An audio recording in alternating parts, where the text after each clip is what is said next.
Good morning, Cornerstone. Morning. You guys, you know that we've been working through the book of Romans, and last week, we were dealing with enemies and how we deal with those who are in conflict and who oppose us. And I just can't help but to think of all of my enemies in my childhood, all the kids that bullied me. And what I'm really excited by is I now get to tell on them for the rest of my pastoral ministry. I was in 5th grade, 10 years old. And I was going to a private school. It was kind of out in the country, and it was kind of that lifestyle. Everyone either worked at a farm or owned a horse or something like that. So it was that kind of culture. And so, we're there, and I am your 10-year-old nerdy, geeky boy, 5 foot nothing and all that. And we're out playing some sports. And there was this kid. He was in 6th grade, Matt. He was twice as tall as me, much like the Matthew here today. He was much taller than me, and he was a year ahead of me, and we were playing a game, and I forget what we were playing. It involved a ball, and I guess I was on Matt's team, and I was supposed to catch the ball, and I caught the ball, but I dropped the ball, and he turned to me, and he said, "Why don't you catch the ball, boy?" I was like, "Excuse me?" And so he turned around. You should never turn your back on an angry little 5th grade nerd. He turned around, walked away, and I pushed him. Hard. And then he turned back hard. That's right, very hard. And he turned back around and he said, "Who did that?" And I said, "I did that." And then the PE coach came over and escorted me to the principal's office. And that day, I learned that our private school gave corporal punishment. 5 swats. Now, I got mine, but he got his too. Isn't that the way we're supposed to deal with bullies? Isn't that the way we're supposed to deal with an enemy? They call you boy. They're condescending. They look down to you. They treat you like garbage. When you can take the opportunity, what do? You push back. That's what we're supposed to do. Right? That's how we're supposed to respond. Now, last week, the Apostle Paul, when he was talking about a certain group of people, he said about this group of people, what did he say? He said, "My heart and my prayer is for them to be saved." Who's the them in this group of people? It's the Jewish brothers. His brothers and sisters. Now, his brothers and sisters, for him to say, "My wish and my hope is that the Jewish brothers and sisters are saved," that's no simple thing, because the Jewish brothers and sisters abused this man. He was one of them. They were his people. But because he accepted Jesus Christ and because he was promoting the gospel, every opportunity they could take, they took to beat him, to stone him, to throw him out to the cold. It is said that they beat him 145 times with lashes. That at one point, the Apostle Paul talks about, he said, "They stoned me," which means that a group of people stood around him and started picking up small stones and big stones and throwing it at him until he passed out, and then taking the same stones, and as he's passed out, just keep throwing it at his head until he starts bleeding or he's dead or whatever, and they walked away. His own brothers and sisters turn on him, become his enemy. And he says about his enemy something that the world does not teach us. What does he say about his enemy? "I hope and pray that they are" what? "Saved." That's not what the world teaches us to say. The world teaches us to say, when you're confronting your enemy, you take them out. You take them down. If a bully pushes you, you push back. We know that there's that book, How to Win Friends and Influence People. That's a book that people like. But the world has never written a book, How to Win Villains and Influence Enemies. Why? Because when you found someone that's opposed to you, when you found someone that makes you insecure, when you found someone that abuses you, when you found someone that takes advantage of you, you do everything to take them down so you can protect yourself. But today the Apostle Paul is going to give us some tips when it comes to those that we consider our enemy. He's not going to say to push back. He's not going to say to tear them down. He's going to say things like, give them grace. Understand that God's working through them. Understand that God has a story for them. Do not be quick to throw them under the bus because God is doing something big in their lives and you don't want to get in the way. Verse 11, chapter 11, verse 11 in the book of Romans. Turn with me there. Apostle Paul starts off and he says, so I ask, did they stumble in order that they might fall? So quick context. Yes, last week we talked about the Apostle Paul said, these are the people that I love and I want them to be saved. And he walks through his desire for them to be saved. But by the end of the chapter, he still points out, he's like, yes, the Jewish brothers and sisters, I want them to be saved. But you need to understand, they are in rebellion. They've killed their prophets. They killed the Son of God himself. And you need to understand that God looks at that, and he looks at that with justice, and he looks at that with judgment. He's not happy with these people, so he walks them through at the end of chapter 10 and the first part of chapter 11, verses 1 through 10. He walks them through, and he's like, look, these guys are in trouble. Don't think that they're going to be spared from God's judgment. So this next verse is the Apostle Paul saying, so I asked, did they, the Jewish brothers and sisters, did they stumble in order that they might fall? When you think of the bullies and the enemies and the people you're opposed to in your life, what do you want that answer to be? Yes. Have they gone through subjugation of all these different empires because they killed the prophets, they killed the Son of God, and so they have stumbled and they have made all the wrong choices, and now they've stumbled, and now is God trying to take them down and to lay them out? We want the answer to be, when it comes to that one person in our lives, yes, this is where the story is going, but the answer is not yes. The answer is by no means. God did not allow them to make the mistakes and enter into judgment just so that you and I can see them taken out, because that's what we want. He's allowed them to go into judgment and to make mistakes for what we read in the next couple of verses. Rather, through their trespass, salvation has come to the Gentiles. So what does that mean? Through their trespass. Whose trespass? The Jewish people's trespass. What does that mean? Trespass means through their mistakes, where they have fallen, salvation has come to the Gentiles. Essentially this, we, the Gentiles, by the way, we are Gentiles for the most part. Those who are not from the lineage of Abraham, we are outside the Jewish people. We, the Gentiles, what we got to do is see for thousands of years, Jewish people who should have followed God, should have obeyed God, should have given their lives over to God, kept rebelling against God and killing the prophets and eventually killed the Son of God and persecuted his people. We get to see how God takes them down. And at that moment, our response is not like, good, I hope he takes them out. Our response should be like, wow, that's what happens when you turn against God. You know what? I don't want that for myself.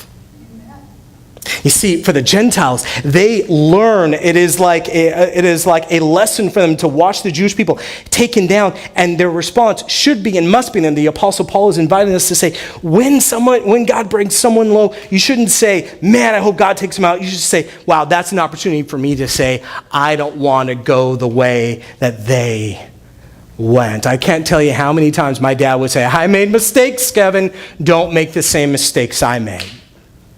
And that's the way we're supposed to respond when those who are opposed to us are taken down. We shouldn't get excited and rebel and say, yes. We should say, ooh, that's not a good choice. I better make better choices. But our other response is this in verse 12.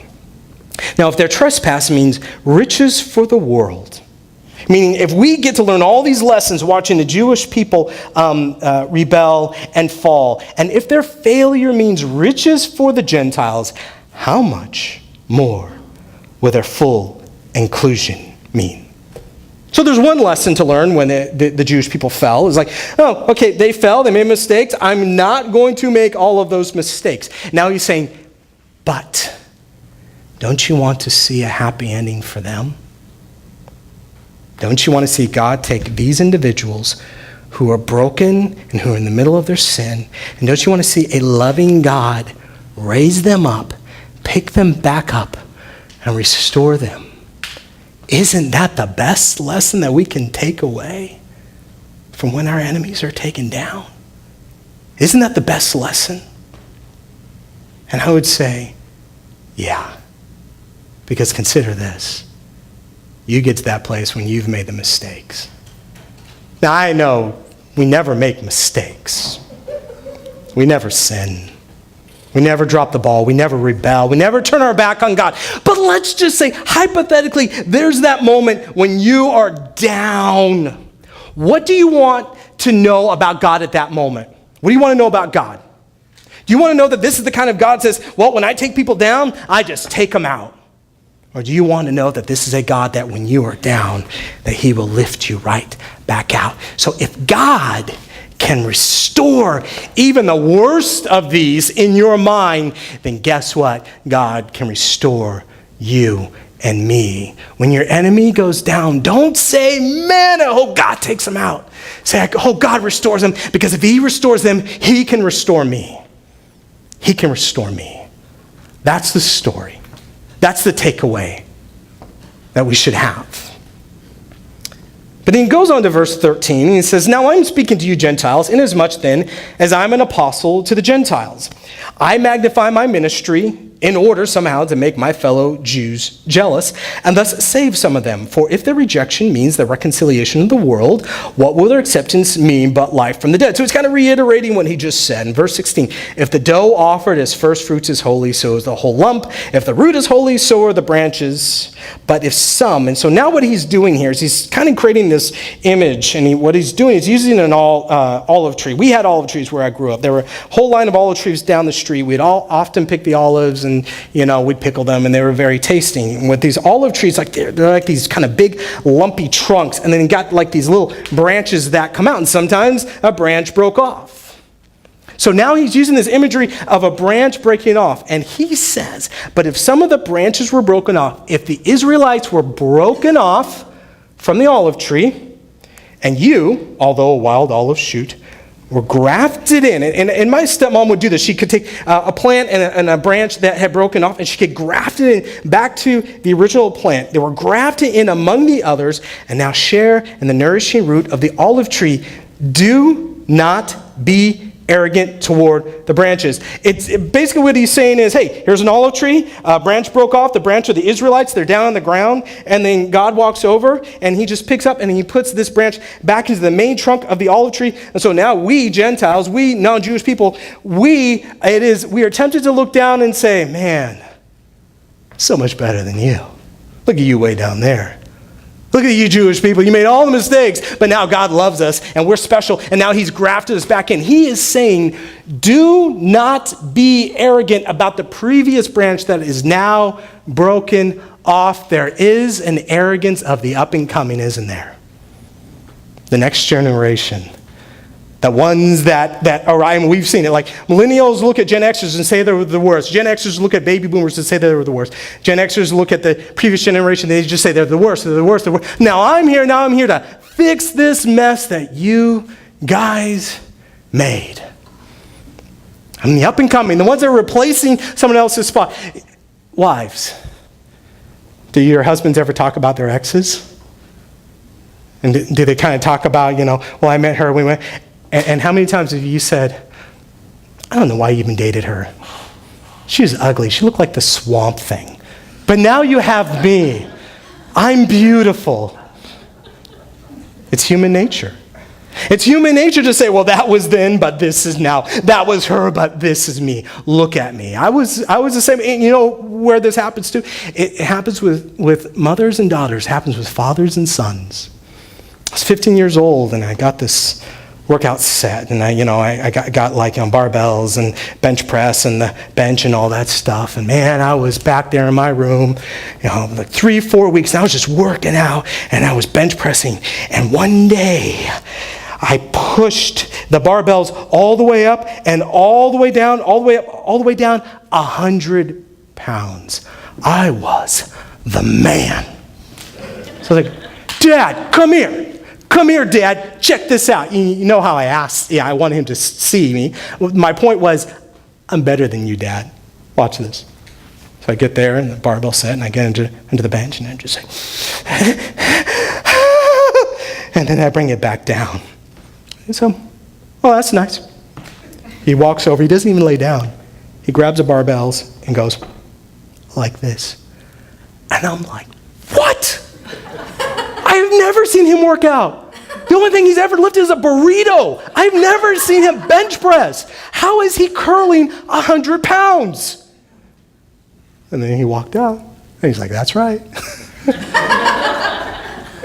Every once in a while, a previous generation has to remind us, I know you think you're so great, but you need to know that I have experienced things and I've gone through certain things, and I may be down and out at this time, but God's still working on me. There is a movie that I might have mentioned to you a couple of years ago, and it was called Fences with Denzel Washington.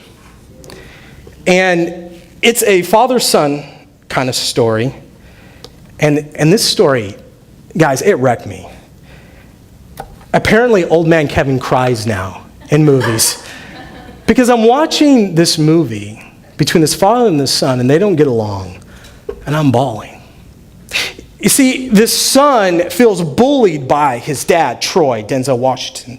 The son feels overlooked. The son feels dismissed. The son feels pushed aside. And at one point he even says, why don't you like me, Dad? What is wrong with you? How come you are the way you are? But then there's another scene with Troy, the father. He's with his friends and they gather around. And at this point, Troy, the father, talks about his own father. Apparently, he decided at 14 years old that he was going to run away.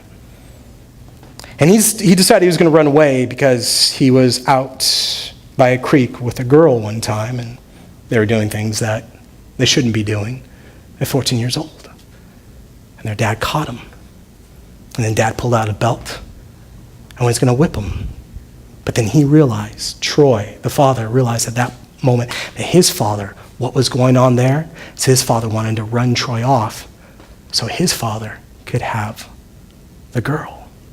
And he recognized how twisted and dark his father was. And he goes on to say, when he turned to face me, Troy's talking about his own father. When he turned to face me, I knew why the devil never come and get him, because he was the devil himself. I don't know what happened. I woke up laying there by the creek, and Blue, this old dog we had, who was licking my face, both my eyes were swollen shut. I thought I was blind. I couldn't see nothing. I just laid there and cried. And I didn't know what I was going to do, but I knew the time had come for me to leave my daddy's house.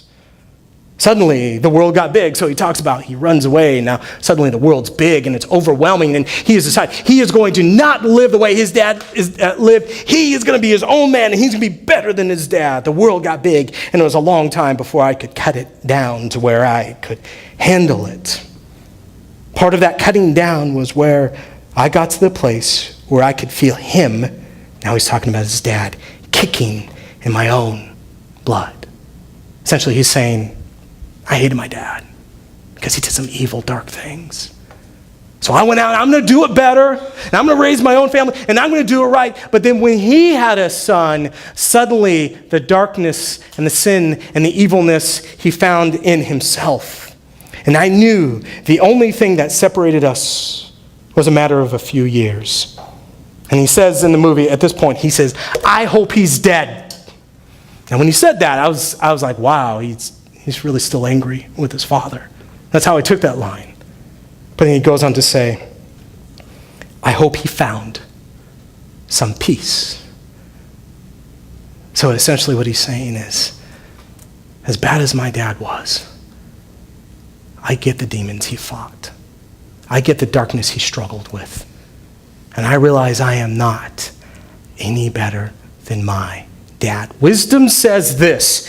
It says the sin that's in you is the sin that's in your dad, is the sin that's in your grandfather, and it goes on and on. You're not any better, you're not any worse than the previous generation. And the Apostle Paul is saying, be careful when you Gentiles look at the Jewish people and say, they are terrible, but we're great and God loves us and now has put us into place. And the wisdom comes back to all of us and says, be careful when you see God take someone down who's been opposed to you, and you're like, that's right. You get what you deserve. Now God's lifting me up and taking you down. Be careful of that attitude, because now you're glossing over the sin. The same sin that made them who they were has made you who you are. So he goes on to say, but stand fast through faith. So do not become proud, but fear, for if God did not spare the natural branches, neither will he spare you. So he's saying, look, if God had judgment set aside for the Israelites, why would he not have judgment set aside for you? Verse 22, note then, and now he does an examination of kindness, and this is so important. Note then the kindness and the severity of God. Severity toward those who have fallen, but God's kindness to you, provided you continue in his kindness. What does that mean? What that means is God put you in, lifted you up, restored you, but he will take you down just like your enemy if you start being unkind to your enemies. Another way of saying it is, arrogance is what got them there. Why repeat their mistakes? They thought they were better than everyone else. And so then God said, I'm going to have to take you down. And then you were lifted up. But then you say, well, now I think I'm better than everyone else. You are just entering into the same cycle. Why repeat their mistakes? Kindness should be the response when God lifts you up and takes someone down. And you should look at them and say, I am so sorry you were there. I pray that someday God lifts you up. And then he goes on to say in verse 24, for if you were cut from what is by nature, a wild olive tree, and grafted, contrary to nature, into a cultivated olive tree, how much more will these, the natural branches, be grafted back into their own olive tree? In verse 25, lest you be wise in your own sight, I do not want you to be unaware of this mystery, brothers. A partial hardening has come upon Israel, meaning Israel is stuck. They are stuck. But look at this word in verse 25, until the fullness of the Gentiles has come. In other words, God is allowing Israel to stay there and to be rebellious until the Gentiles, we as a church, are raised up and we do what we're supposed to do. And in this way, all Israel will be saved, as it is written, the deliverer will come from Zion. He will banish ungodliness from Jacob. As regards the gospel, they are enemies for your sake. So he recognizes there's a group of people out there that you don't like them, they don't like you. But as regards election, they are beloved for the sake of their forefathers. A long time ago, God said through Abraham, Isaac, Jacob, that the Jewish people would be restored. For the gifts and the calling of God are irrevocable. And so what he is saying is, you're looking down at that person. I want you guys to consider the person right now. The person you don't want to talk to, think about, address, deal with, forgive, let back in your life, whatever. I want you to consider this. God may have a plan to save them. Have we thought about that? We know what we want the plan to be, to take them out. But God may have a plan to save them. What if God brought them low because he wanted to show them something in their lives? Maybe there was a thing that they needed to recognize. They needed to open their eyes. So God has taken the Jewish people, and maybe God has taken that person that you were dealing with, and he wanted to take them all the way down there so God could speak to them in the way that he could not speak to them when they were full of themselves and when they were proudful. So if God has brought them down there. Now, if that's true about the person that you're opposed to, then the question is, what kind of a person were you to them when they were brought down low? Eventually, God brings them back. God restores them. God gives them the life they always wanted. But what will they remember about you when they were down here? Will they remember, yeah, that Christian? They're the worst. I just avoid them at all costs. I mean, God's good to me right now, but man, I remember that Christian coworker. I just cannot stand to be around them because, man, they judge me at they were just reminding me of all my sins and everywhere that I've dropped the ball. Or were you a person that said, you know what? I've been where you're at. God has brought me up here. I'm going to tell you this. You will get through it with God, and I will stand next to you. Who are you for the enemy that's down in the depths of their brokenness and their pain? You should be for them who God was for you, who you needed God to be for you. Because someday God might take the person that's completely opposed to you and might restore them, and then give them a good life, an everlasting life. And you don't want to have to look in their eyes and say, I treated you like garbage because you were down on the ground and I didn't think you were good enough for me. You want to be able to look in their eyes and say, I loved you no matter what state, whether you were high or whether you were low, whether life was going well for you or not. I think about the church. And I think about the situations that we're dealing with in our society today. And what I recognize is there's a lot of rebellion, a lot of people not living according to what the Bible says, a lot of people not following Jesus. But what if, let's just imagine what if, just a crazy thing happens. Millions of people become saved.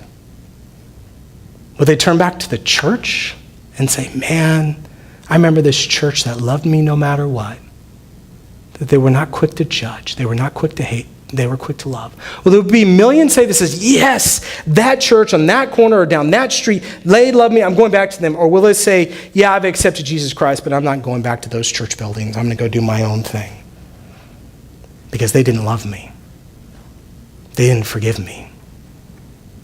They weren't with me. How do we treat our enemies? I think the assumption is we should be treating our enemies the way that we want to be treated.